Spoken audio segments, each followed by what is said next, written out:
Nessa segunda-feira, os olhos do mundo voltados para a Casa Branca. O presidente dos Estados Unidos, Donald Trump, teve reuniões com Volodymyr Zelensky, da Ucrânia, e líderes europeus para discutir o fim da guerra no leste europeu. Nosso correspondente Luca Bassani traz as últimas informações sobre esses encontros. Trump está confiante para finalmente se atingir o cessar-fogo. Luca, boa noite, bem-vindo. É isso mesmo, Thiago. Boa noite a você, a todos que nos acompanham aqui no Jornal Jovem Pan.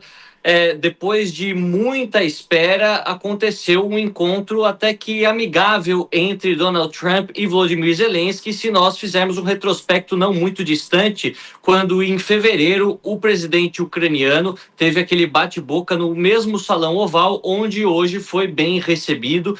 Inicialmente, um encontro bilateral aconteceu apenas entre Trump e Zelensky, no qual o presidente ucraniano se disse disposto a realizar novas eleições, uma vez que a guerra tenha finalizado, e pediu para que os Estados Unidos coloquem as garantias de segurança como um dos objetivos centrais. Essas garantias envolveriam uma espécie de proteção à Ucrânia, e como se fosse o artigo 5º da OTAN, uma vez que a Rússia no futuro pudesse invadir ou agredir o território ucraniano.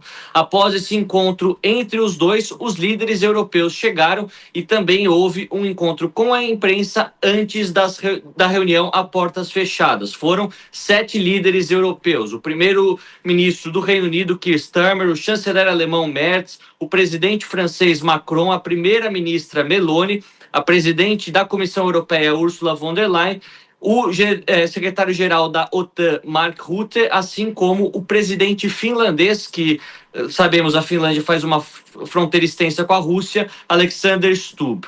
Todos os líderes agradeceram a iniciativa de Donald Trump de tentar mediar esta paz e deixaram claro que as garantias de segurança são fundamentais para que a Europa possa encontrar a paz e a Ucrânia seja protegida em um futuro próximo. Inclusive, o jornal alemão Bild, ele destacou que ao longo desta reunião, Donald Trump se ausentou e já ligou para Vladimir Putin para tentar arquitetar o encontro trilateral entre Estados Unidos, Rússia e Ucrânia para um futuro próximo. E segundo aquilo que foi divulgado, o presidente russo estaria disposto a ter este encontro o mais breve possível. O presidente Macron, ao longo da participação, disse que seria necessário um encontro quadrilateral com a presença também da Europa, mas inicialmente parece que a presença dos europeus está descartada de um encontro inicial, lembrando que são várias incógnitas ainda a serem respondidas. A primeira questão da participação da Ucrânia na OTAN. Será que isso será abandonado de vez pela Ucrânia? A outra questão, talvez das mais importantes, envolveria também as concessões territoriais. A Ucrânia estaria disposta a reconhecer parte daquilo que foi conquistado pela Rússia como território russo. Segundo Zelensky, isso seria impossível de acordo com a Constituição do país. Envolveria não só um plebiscito, mas mudanças constitucionais.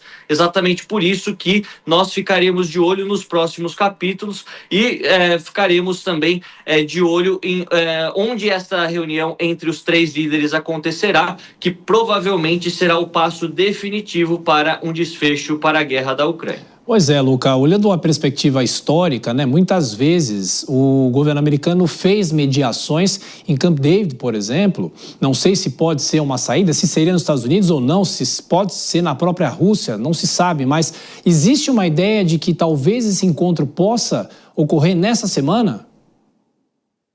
Olha, Thiago, o presidente Donald Trump ele tem pressa, ele quer que isso seja resolvido o quanto antes possível. Ele deixou claro que gostaria que dentro de 1 ou 2 semanas tudo pudesse acontecer, mas isso envolve uma série de questões logísticas. Como você bem disse, em alguns acordos do passado, Camp David, no caso de Israel e Palestina, o acordo de Dayton também, no caso da Guerra da Bósnia, aconteceram nos Estados Unidos, mas provavelmente, talvez isso possa ser realizado em um país neutro, talvez em algum local do Oriente Médio, a Turquia, que também foi palco de reuniões entre russos e ucranianos até o momento. O ponto é que o presidente Donald Trump tem as pretensões de conseguir o Prêmio Nobel da Paz. Ele disse que ao longo destes primeiros 6 meses já negociou o final de 6 guerras diferentes com múltiplos países, citou até o caso de Ruanda e República Democrática do Congo, um conflito de mais de 30 anos.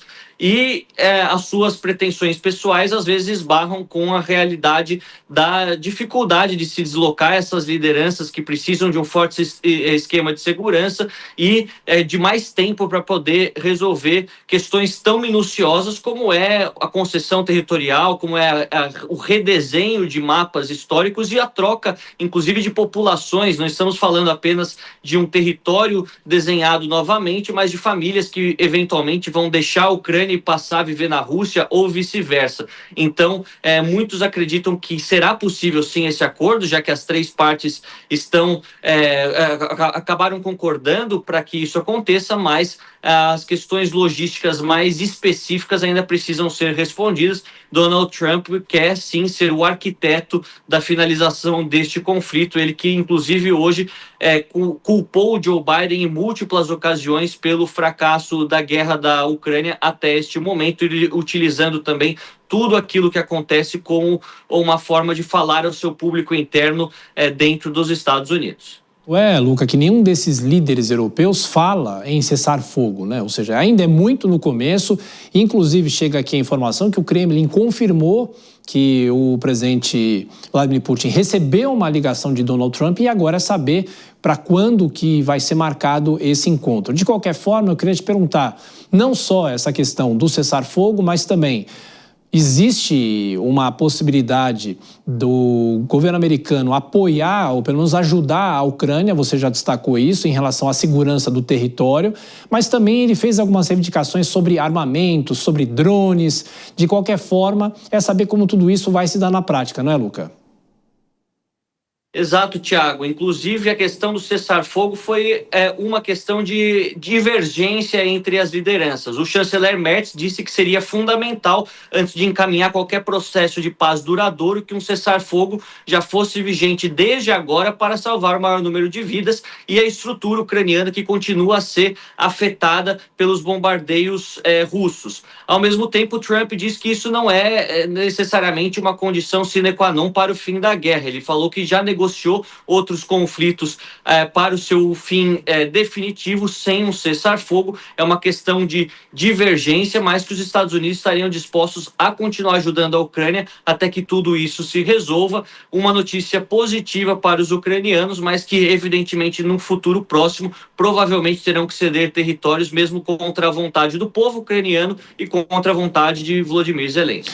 Luca Bassani, nosso microfone internacional, que desde o início desse conflito acompanha todos os desdobramentos e saber se agora pode estar perto de um desfecho. A gente volta a se falar amanhã. Bom descanso para você. Vou chamar a Dora Kramer, nossa comentarista nessa segunda-feira.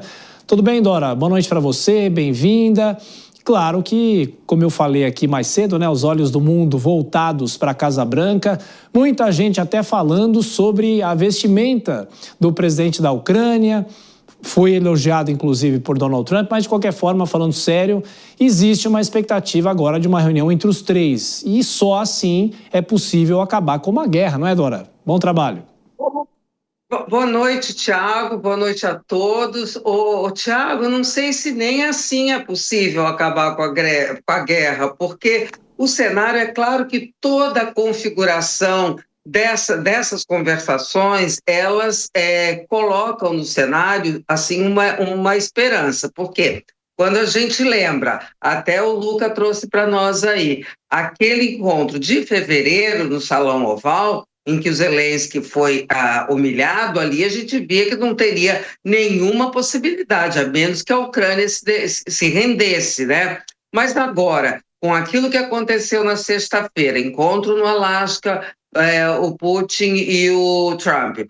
Depois outro, hoje, incluindo a União Europeia, a expectativa dessa reunião, que vai unir pela primeira vez o Putin e o Zelensky. Então, tudo isso nos leva, dá uma impressão, eu vou chamar de cenografia, mas não no sentido pejorativo, tá? No sentido de que seja só cena. A montagem e a entrada desses novos elementos, nos dá a esperança de que haja não apenas um cessar-fogo, mas um acordo de paz. Agora, é absolutamente impossível a gente fazer essa projeção, principalmente diante dos pontos. Por exemplo, a OTAN, o Putin não admite que a Ucrânia fique sob proteção da OTAN. E a cessão de territórios. O Zelensky não cede e o Putin não vai sair dos territórios já conquistados e ainda quer outros. Então, Tiago, eu sei que assim, é mais fácil dizer que é tudo uma incerteza do que, de repente, fazer uma estimativa, mas nesse momento é absolutamente impossível. O que resta na gente é uma esperança.